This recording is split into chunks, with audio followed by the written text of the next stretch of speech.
Sasa ndugu zangu, ni mabadiliko gani ambayo tunayataka? Kwa sababu ni muhimu tukaelewa tunapigania nini. Ni mabadiliko gani tunayoyataka? Jambo la kwanza kabisa, tunataka mfumo huru wa uchaguzi. Maana yake tunataka tume isiyokuwa ya rais. Tunataka wasimamizi wa uchaguzi wa majimbo wasiokuwa wa rais na wasio wa CCM. Tunataka wasimamizi wa uchaguzi kwenye ngazi ya kata wasiokuwa wa rais na sio wa CCM. Tunataka watakaosimamia vituo wawe watu huru, sio watu wa CCM. Tunataka wasimamizi wa uchaguzi kuanzia juu mpaka chini wasiwe wa CCM. Hatupendi kupendelewa sisi. Hatutaki wapendelewe CCM. Hatukubali tena. Naelewana? Sasa watu wanafikiri haiwezekani kufanya uchaguzi usiosimamiwa na watu wa serikali. Zambia kukoje? Malawi ikoje? Kenya ikoje? Afrika ya Kusini ikoje? Wizi hawataacha. Tunahitaji kuwaondoa kusimamia chaguzi zetu. Namna ya kuwafanya waache wizi ni kuhakikisha hawasimamii uchaguzi. Huwezi ukamwachia fisi zizi la kondoo alafu ukamwambia asile kondoo. Haiwezekani. Kinachotakiwa ni kumtenganisha fisi na zizi la kondoo. Sawa sawa?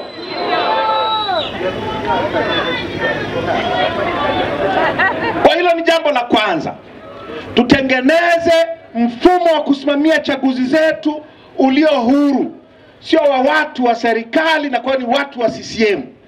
Na hiyo ni pamoja, hawa mapolisi hawa wasiruhusiwe tena kuingia kwenye ndani ya vituo vya kupigia kura.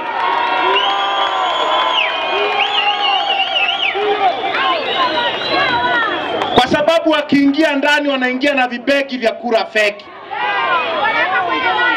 Tunaelewana? Hilo jambo la kwanza nimesema. Jambo la pili tunalolitaka libadilike.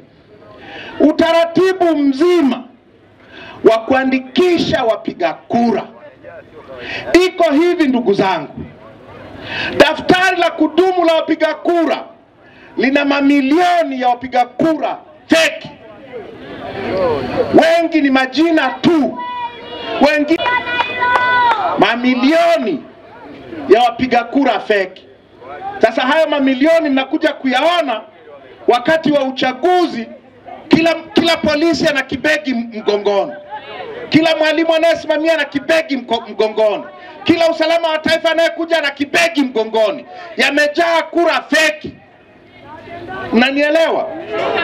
Mwaka 2020 tunaweza kuthibitisha kwa taarifa za tume ya uchaguzi yenyewe kwamba waliingiza kura feki kwenye uchaguzi wa wabunge, kura 2,200,000. Kura feki 2,200,000. Kati ya hizo zaidi ya 2,000,000 waligawiwa wabunge wa CCM. Unashindaje katika mazingira hayo? Unashindaje kama mapolisi, walimu, nani, kila mtu wanakuja na kura za uongo? Na hizo zinazalishwa na nini? Na hili daftari la kudumu la wapiga kura ambalo limejaa wapiga kura feki. Kwa tunahitaji daftari la kudumu la wapiga kura liandikishwe upya chini ya utaratibu mpya utakao tuwezesha kuchunguza mpaka wanakohifadhia hizo data za wapiga kura. Sasa hivi sheria haituruhusu. Sasa hivi sheria wakiweka majina ubaoni, huna namna ya kwenda kuambia hebu tuangalie kama ni haya tu. Kuna mamilioni mengine yako kwenye seva zao. Tunahitaji tuwe na mfumo kama wa Kenya ambao kila mpiga kura anaweza kukagua seva za tume. Vyama vya siasa na wagombea wanaweza kukagua seva, sio kusubiri majina yabandikwe ukutani. Wapiga kura lazima waandikishwe upya ili kuondoa mamilioni ya kura hewa hizi zinazoharibu chaguzi zetu. Hilo ni la pili. La tatu, na hili mnalifahamu sana, kuengua wagombea. Mwaka jana wameengua waliokuwa wanagombea wenye viti wa vijiji na mitaa zaidi ya 12,000. Wameengua waliokuwa wanagombea ujumbe wa serikali za vijiji na mitaa kwa malaki. Wanaengua uchaguzi mkuu uliopita, wameengua wagombea ubunge kwa mamia. Wameengua wagombea udiwani kwa maelfu. Bunge letu leo lina idadi kubwa ya wabunge ambao wako bungeni kwa sababu tu wapinzani wao walienguliwa. Waziri Mkuu Majaliwa, Spika Ndugai, wengi 28, asilimia 12 ya wabunge wote wa majimbo hawajachaguliwa kwa sababu wapinzani wao walienguliwa na tume ya uchaguzi. Kwenye udiwani kuna zaidi ya madiwani 870 wa kata ambao ni madiwani kwa sababu wapinzani wao walienguliwa na tume kwenye kata zao. Kwenye vijiji na mitaa ni kwa malaki. Tunataka mfumo ambao wagombea hawataenguliwa tena. Kama umekosea kuandika jina, hilo ni kosa lisiloweza kurekebishwa.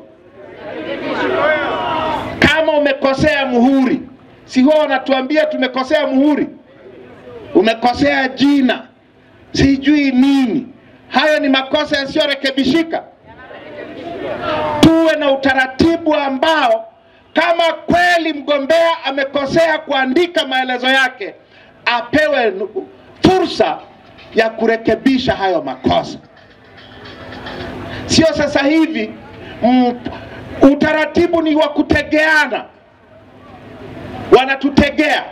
Badala ya mfumo wa uchaguzi kuwezesha uchaguzi, mfumo wa uchaguzi unaepusha uchaguzi kwa kuengua wagombea. Hatutaki tena utaratibu unaoruhusu wagombea wa upinzani, na ni wa upinzani tu ndio wanaoenguliwa. Haijawahi kutokea, na kwa utaratibu huu haitatokea mgombea wa CCM akaenguliwa. Ni wapinzani tu. Hatutaki tena. Jambo la nne tunalotaka libadilike. Tunafanyiwa rafu sana wakati wa kampeni. Ni mara ngapi wagombea wa upinzani wanapigwa mabomu na mapolisi? Ni mara ngapi mikutano yetu inavamiwa? Ni mara ngapi tunakamatwa kwa sababu za kishenzi tu? Ni mara ngapi tunazuiliwa kufanya kampeni? 2020 mimi nimepigwa mabomu, mgombea urais nimepigwa mabomu na mapolisi kwenye mikutano 3 tofauti. Nimezuiliwa kufanya kampeni siku 10. Ukiuliza kwa kichini wanakuambia si unajua rais na yeye hafanyi. Wakati ule Magufuli walikuwa wanampepea hivi, moyo unakwenda mbio. Kwa sababu Magufuli hafanyi kampeni, tafuteni namna ya kumzuia huyu Lissu, anatuvuruga sana. Hatutaki utaratibu wa aina hiyo. Hatutaki utaratibu ambao wapinzani wanafanyiwa vurugu za aina hiyo. Nimewaambieni yaliyomkuta Mheshimiwa John Heche na ni jimboni kwake Tarime vijijini. Jambo la 5 Nyie mnafahamu wananchi habari ya mawakala.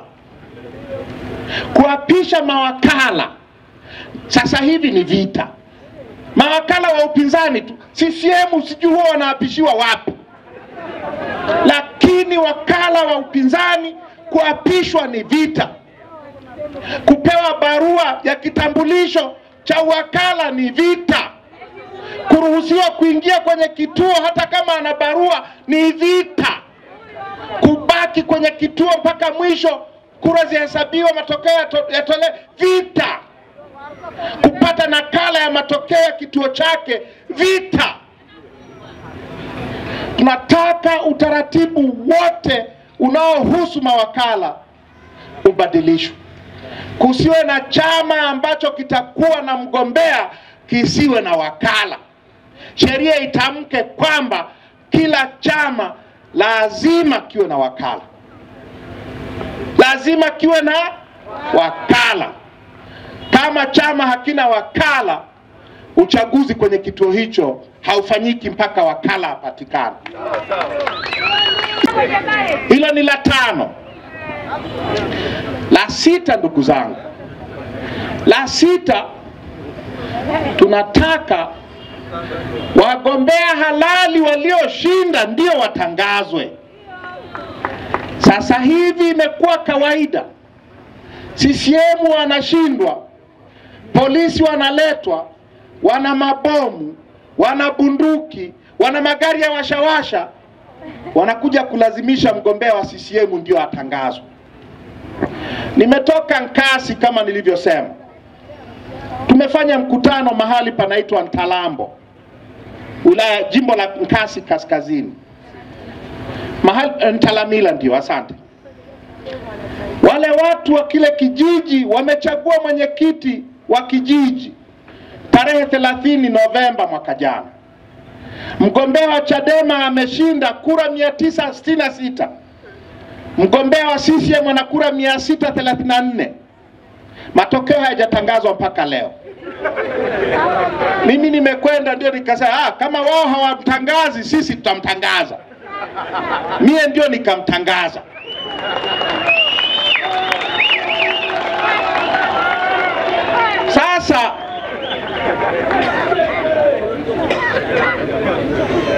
Sasa hebu fikiria. Mnakataa kutangaza mwenyekiti wa wa kijiji mmoja. Nyie mtatangaza rais nyie? Nyie mtatangaza rais aliyeshinda asiyekuwa wa CCM nyie? Imekuwa kawaida sasa kutangaza wagombea wa CCM walioshindwa kuwa ndio washindi. Iwe ni marufuku. Sheria iseme mgombea aliyeshinda peke yake ndiye atakayetangazwa. Hatutaki tena hizi tabia hizi. Na jambo la mwisho ndugu zangu tunalolitaka, tunataka mauaji ya watu wetu wakati wa uchaguzi yakome. Sasa hivi kwenye chaguzi za Tanzania imekuwa sasa ni kawaida kutoa watoto wetu makafara ili CCM waendelee kutawala. Wanaua watu kila uchaguzi, hata wa vijiji na mitaa wanaua. Lazima waue, lazima wamwage damu ya Watanzania ndio wawe watawala, ndio washinde, wajitangaze wameshinda. 2020 waliua, Pemba peke yake waliua 23, Tunduma waliua, Tarime waliua. Hatutaki tena Watanzania kutolewa kafara ili CCM waendelee kutawala. 2015 waliua, 2010 waliua. Dr. Slaa nakumbuka 2010 waliua. Hatutaki tena. Ni uchaguzi wa aina gani ambao inabidi watu tukazike watoto wetu, tukazike ndugu zetu, ndio tumalize uchaguzi? Hatutaki tena mambo haya. Hayo mambo saba haya. Hayo mambo saba haya. Na kuna mengi, lakini hayo ndio muhimu ambayo tunataka yabadilishwe ili chaguzi zetu ziwe chaguzi kweli. Yasipobadilishwa hayo, tumesema tutazuia uchaguzi. Na nyie wananchi wa Iringa, mnaweza mkazuia uchaguzi ukitaka. Sisi wa Tanzania tukitaka, kwani wanakuwekea bunduki uende kituoni?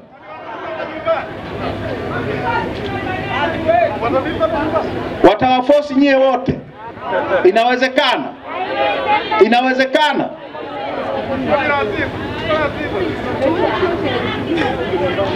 Iko hivi? Iko hivi ndugu zangu. Nyie Iringa hapa si mnajiita kanda ya Nyasa? Mnakumbuka ya Malawi miaka 3 iliyopita? Wananchi wa Malawi waliletewa mchezo wa aina hii. Wakaingia barabarani. Wiki hii jeshi likaingilia kati, likamwambia Rais Mutharika, ondoka, wananchi hawakutaki. Wananchi wasingeingia barabarani, Peter Mutharika angekuwa rais leo. Aliondolewa kwa sababu wananchi walikataa uhuni. Wachukua madaraka yao kuzuia uhuni.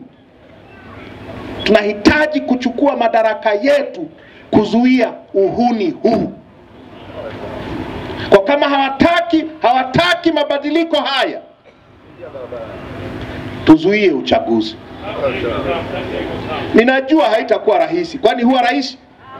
Tangu lini njia ya ukombozi ikawa rahisi? Tangu lini ikapambwa kwa marumaru? Kwa haitakuwa rahisi. Lakini hatuna jinsi nyingine. Hatuna jinsi nyingine zaidi ya kusema mabadiliko au hakuna uchaguzi. Na tunaliweza. Sisi wananchi kwa mamilioni tunaweza. Tunaweza. Na nielewa ndugu zangu. Sasa naelekea kumaliza. Nataka nimalizie. Na nataka nimalizie kwa mambo mawili. Kwa mambo mawili. Jambo la kwanza ni kukumbushana tu, kwa sababu huwa tunasahau. Mnakumbuka Mwalimu Nyerere alituambiaje? Ili tuendelee tunahitaji vitu: watu, ardhi, siasa safi, uongozi bora, au sio?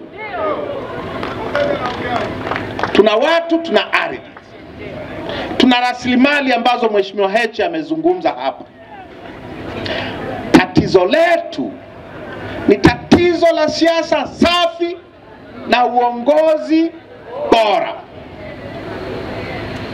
Siasa safi na uongozi bora ni matunda ya mfumo bora wa uchaguzi. Siasa safi na uongozi bora ni matunda ya moja kwa moja ya mfumo bora wa uchaguzi. Nchi yetu hii, namna ya kupata madaraka ni kwa kupitia uchaguzi. Ili uwe rais wa nchi hii ni kupitia uchaguzi. Ili uwe mbunge ni kupitia uchaguzi. Ili uwe diwani au mwenyekiti wa kijiji au mwenyekiti wa mtaa